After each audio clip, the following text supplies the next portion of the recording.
વર્ષની બાલિકાને પોલીસે દિલ્હી ગેટ પાસેથી શોધી માતા સાથે મિલન કરાવ્યું। સુરતના ચોક બજાર વિસ્તારમાં રહેતી 15 વર્ષની બાલિકા જે 5 દિવસ પહેલા બિહારથી પ્રથમ વખત માતાને મળવા સુરત આવી હતી, તે ગઈકાલે સાંજે બહેન સાથે ફૂલવાડી માર્કેટમાં ખરીદી કરવા ગઈ હતી।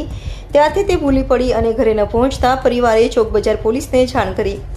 પોલીસે તાત્કાલિક ટીમ બનાવી ગણતરીના સમયમાં દિલ્હી ગેટ પાસેથી બાલિકાને શોધી કાઢી તેને તેની માતા સાથે મિલન કરાવી પોલીસે માનવતાનું ઉદાહરણ પૂરું પાડ્યું।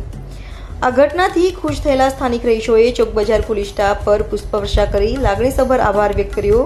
પોલીસની આ તત્પરતાએ શહેરીજનોમાં વિશ્વાસ વધાર્યો છે અને સ્થાનિકોએ તેમની કામગીરીની પ્રશંસા કરી છે।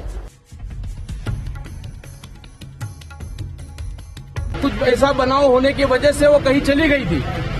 चौक बाजार पुलिस स्टेशन को जैसे ही पता चला तो सूरत शहर पुलिस स्टेशन, सूरत शहर के चौक बाजार थाने से एनजी चौधरी साहब और उनका सर्वेलेंस का तमाम बहुत ही अच्छी और बहुत ईमानदारी के साथ उन्होंने, धन्यवाद सर,